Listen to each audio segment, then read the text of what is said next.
Bueno, vamos a analizar el efecto P delta. ¿Sí? Efecto P delta.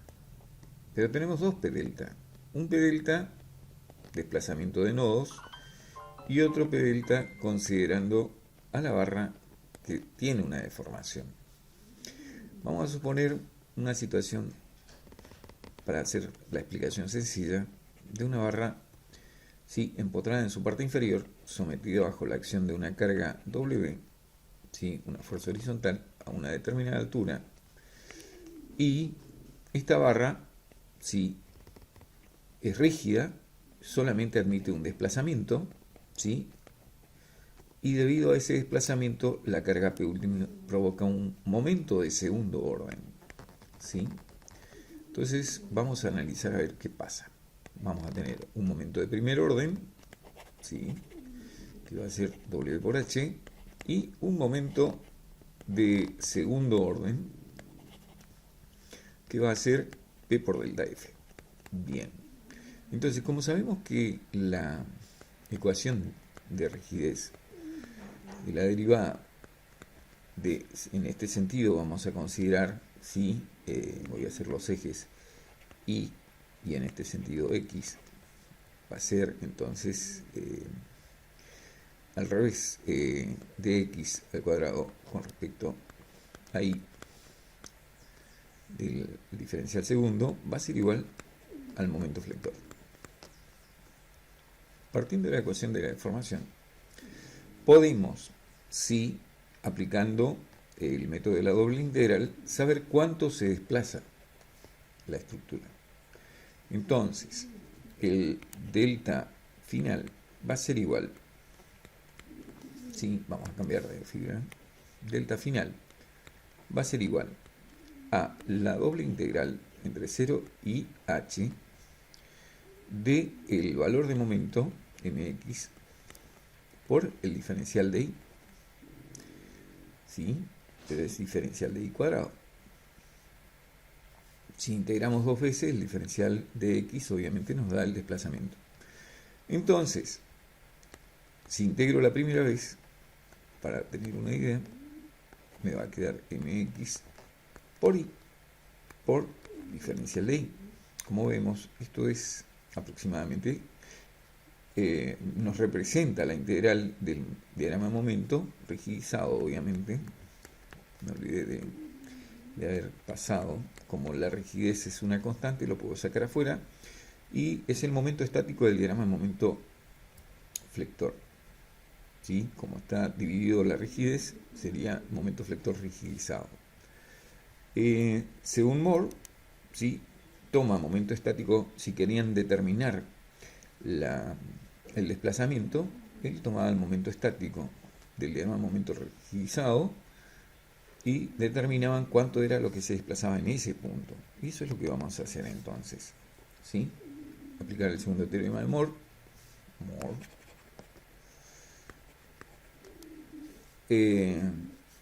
Bueno, vamos a aplicar entonces. Sería delta F va a ser igual a W por H sobre 2 por 2 tercios de H. Eso sería el primero, ¿sí? Momentos de primer orden. Más P por delta F por H sobre 2 por 2 tercios de H, ¿sí? Todo dividido el módulo elástico y la inercia, que sería la rigidez del elemento estructural.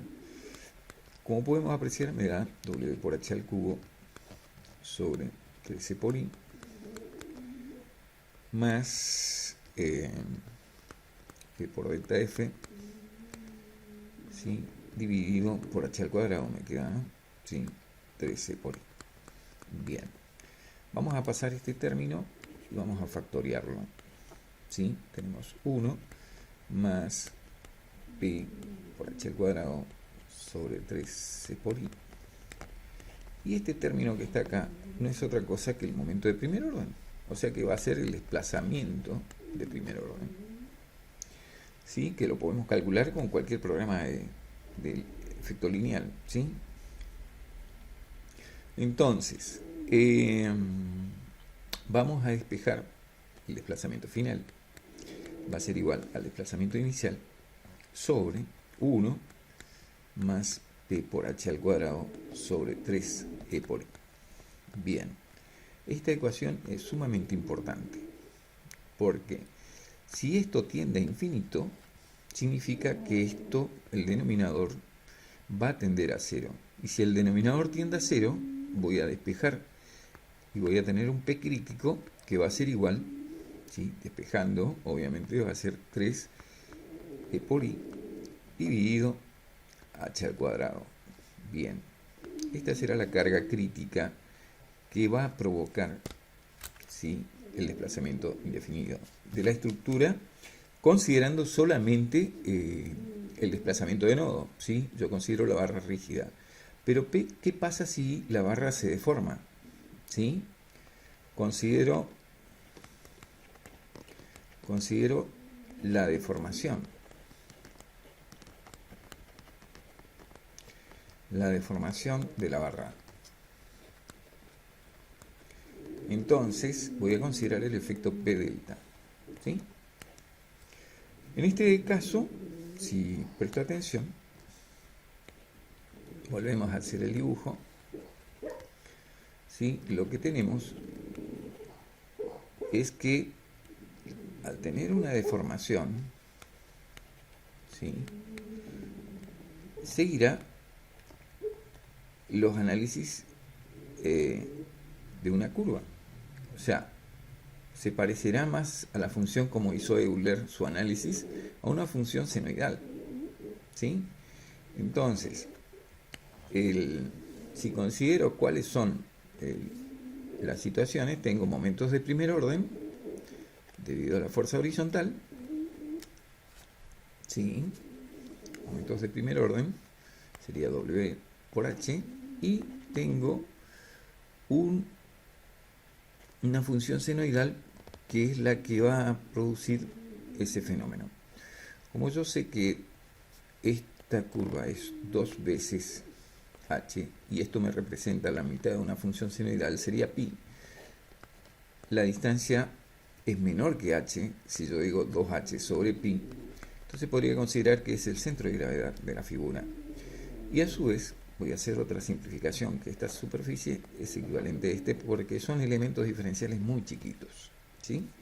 Entonces podríamos decir que el delta f, ¿sí?, se acuerdan que era la integral de 0 y h del momento, ¿sí?, por i diferencial de i, entonces va a ser igual, aplicando el segundo teorema de Moore, me va a quedar w por h al cubo sobre 13 por i, eso ya sabía, pero acá va a cambiar, porque va a ser p por delta f por 2h sobre pi, ¿sí?, esto es el coeficiente de rigidez, por 2h sobre pi.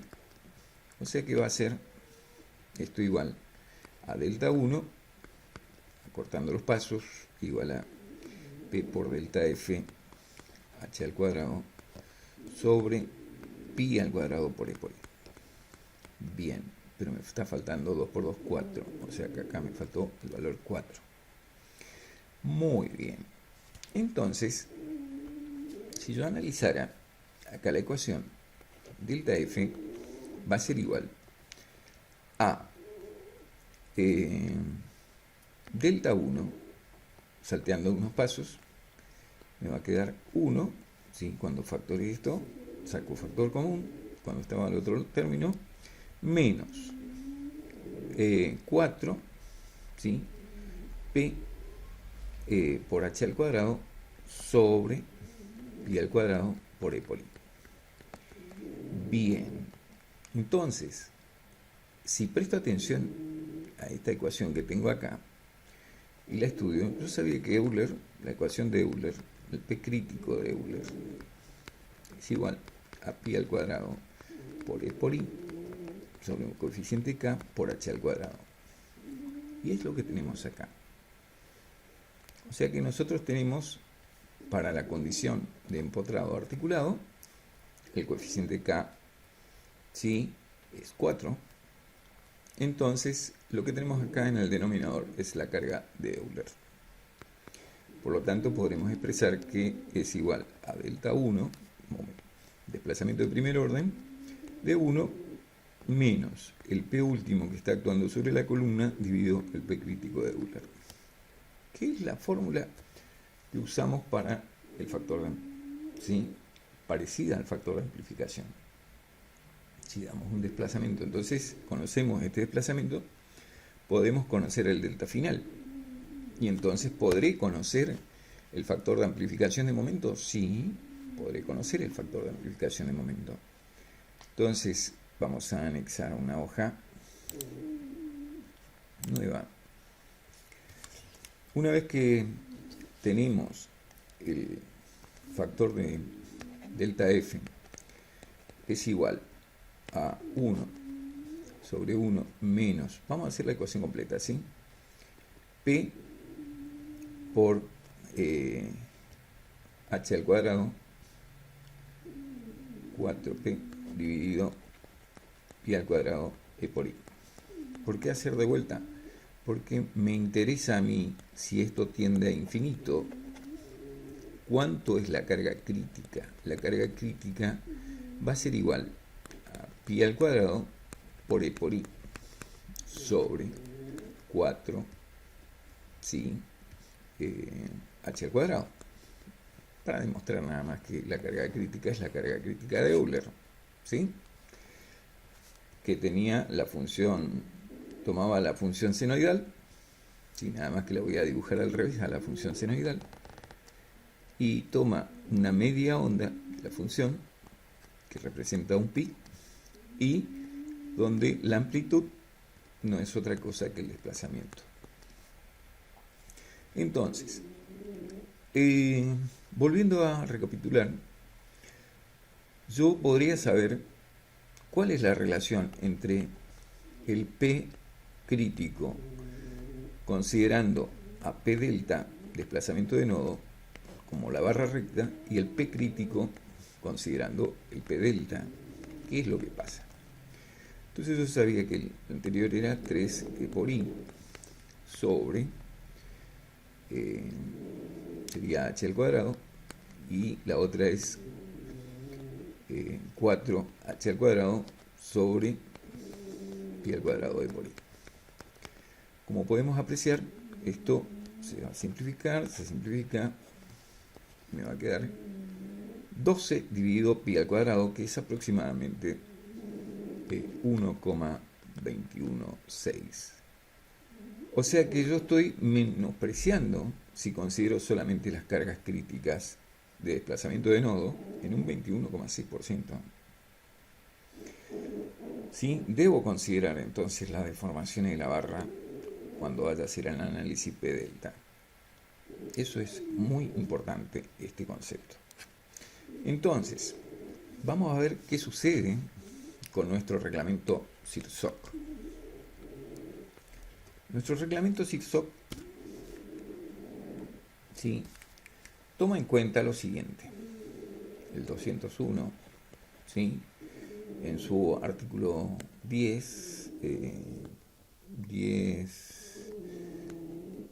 12 creo que estamos, ¿sí? En ese artículo considera un factor de amplificación delta n igual a Cn, un coeficiente Cn que corrige los momentos, ¿sí?, reales por un momento equivalente uniforme. Y la fórmula toma el P último dividido 0,75 de P crítico, perdón, 0,75 del P crítico de Euler. Este 0,75 tiene en cuenta de que debido a la plastificación se puede reducir la inercia. Entonces, lo que hace es, por la posible disminución de inercia, tomamos un coeficiente menor, que me dará un factor de amplificación mayor. Obviamente que el factor de mayoración deberá ser siempre mayor que 1, mayor o igual a 1. Y el momento mayorado debido al efecto de segundo orden mayorado, va a ser igual al momento uniforme por el delta n. Sí, es un factor de mayoración. Bien. ¿Y cómo determinamos con la fórmula anterior el factor de amplificación? También de la misma forma. Si nosotros sabíamos que tenemos dos formas de analizar el factor de amplificación, ¿sí? Podría decir el factor de amplificación en función de los desplazamientos, desplazamiento final sobre desplazamiento inicial. Entonces me va a quedar que la fórmula va a ser 1 sobre 1 menos P último sobre el P crítico de Euler, ¿sí? Y lo que verdaderamente se tiene que hacer es que el factor de amplificación es el momento final mayorado considerando el segundo orden debido al momento inicial, ¿sí? De primer orden. Vamos a colocarle uno para analizar el primer orden. Entonces sería W por H más P por delta F. Delta F lo conozco, puedo calcularlo, sí. Dividido WH. Y esta es la forma correcta de analizar P delta, ¿sí? Una vez que se conoce el factor de amplificación, ¿sí?, veríamos que podríamos considerar la amplificación. Sí, directamente reemplazamos, me va a quedar que el momento F es igual al momento 1, ¿sí?, por FA. Pero este factor de amplificación debemos corregirlo por varios motivos. Uno, por la plastificación que suscita por las cargas permanentes y las cargas de larga duración. Y la rigidez es la que se modifica, ¿sí? O sea que el reglamento Kirchhoff lo que hace afecta también a un coeficiente 1 menos beta D, ¿sí?, a la rigidez, ¿sí?, que es siempre también mayor que 1, este valor, para disminuir la rigidez debido a la fluencia, ¿sí? Se va transmitiendo, realmente el hormigón es el que se va plastificando y se transmite eso a la armadura y va fluyendo. Entonces, para tener en cuenta ese factor, toma un coeficiente beta D. Ese coeficiente beta D, según el Kirchhoff, es la relación entre las cargas últimas de la columna dividido la carga última total. Esto es para cargas permanentes, ¿sí?, debido a la carga última para toda la combinación de cargas. Bueno, esto lo toman como una aproximación 0,6, ¿sí? Y la ASI obviamente que considera otro factor para columnas y para tabiques, toma que este factor es la relación entre el esfuerzo cortante, ¿sí?, y el esfuerzo cortante máximo, ¿sí?, cuando están sometidos bajo cargas horizontales de viento. Entonces sería la relación entre el esfuerzo cortante que se está dando en la columna dividido el máximo esfuerzo cortante en todo el entrepiso. Bueno, son criterios, ¿sí? Si bien la ASI para estructuras indesplazables también considera, igual que el Kirchhoff, ¿sí?, la carga actuando sobre la columna, ¿sí?, en forma axial. Bueno, esto es para estructuras indesplazables, ¿sí? Entonces, vemos que el factor 0,75 disminuye la rigidez, ¿sí? El coeficiente cambia el valor de momento equivalente, ¿sí?, y su valor máximo para estructuras indesplazables, el Cm es igual a 1 y el Cm mínimo va a ser 0,4 y va a variar en función de las condiciones de borde. Si tengo momento, en este caso sería Cm igual a 1. Si el momento en el extremo tengo un momento y en el otro extremo no tengo momento, este sería Cm igual a 0,6 y el último caso que es en la peor de las condiciones, es el Cm igual a 0,4. Y bueno, esto serían las condiciones en sí. Podemos también verlo en el reglamento. Yo tenía un PowerPoint donde en este PowerPoint, obviamente que lo que dice el reglamento dice: en pórticos indesplazables, beta B es la relación entre la carga máxima axial de larga duración, sí, mayorada, y la carga máxima axial mayorada por la combinación de cargas. Entonces, y también dice que tome 0,6. Bueno, lo que sí recomienda tomar a la inercia en la fórmula de Euler, sí, dos valores de los cuales se deberá, entre estos dos valores, de considerar la rigidez, deberé tomar el menor valor. Bueno, ¿sí? Y acá tenemos la fórmula para calcular el momento equivalente, ¿sí? Lo que sí, la normativa especifica que por cualquier inexactitud o excentricidad que se pueda manifestar en la estructura, debemos tener siempre presente un momento mínimo, ¿sí? Si nuestros momentos son menores que este valor, debemos tomar este valor como momento actuantes en la columna. Bueno, eso sería más o menos el tema.